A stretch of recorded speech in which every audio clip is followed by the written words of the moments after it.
Forces and Newton's laws of motion. What actually causes motion? It's the force. We are all very familiar with all different kinds of forces. You're pushing each other, and sometimes you can make a rubber bands, stretches, or you can have a spring, or can have wrestler pushing each other. They are all forces. Okay, the forces causes acceleration, and forces are vectors. And at the same time, acceleration are also vectors.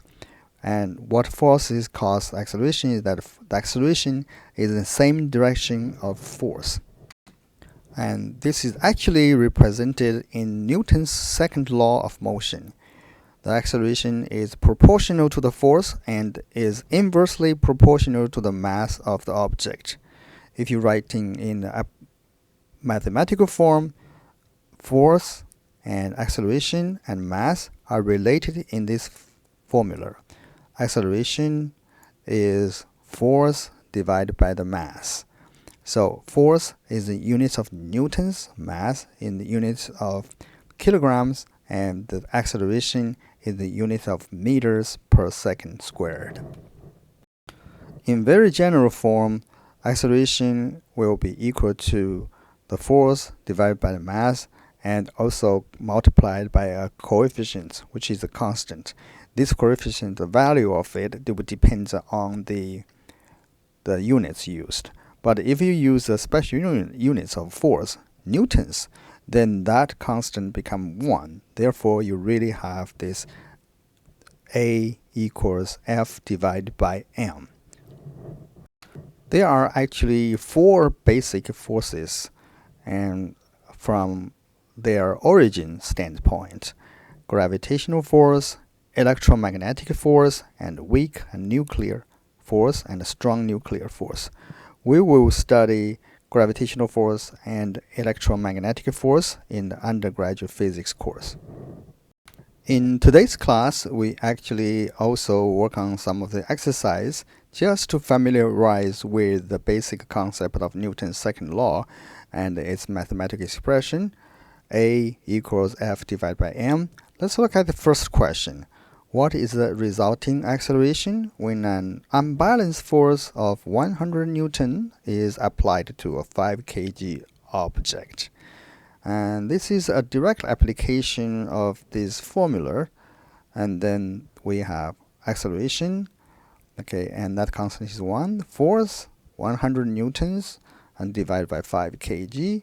The result of the acceleration is 20 meters per second squared.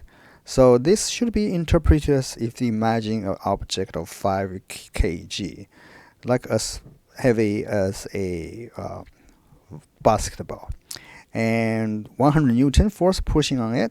Like, think about it. You throw something like regular basketball player or volleyball player's force, just regular push, and that will accelerating at this acceleration 20 meters per second squared, and which is almost twice as gravity acceleration.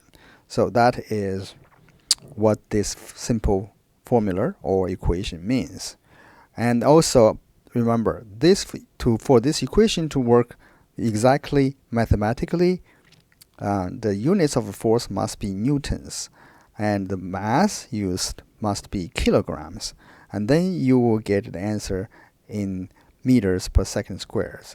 So here is this definition of newtons. A newton is that amount of force that can accelerate an 1 kilogram object at the rate of 1 meter per second squared.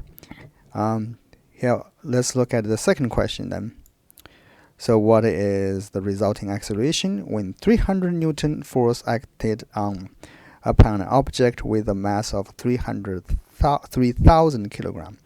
Again, that is a directly application of this relation.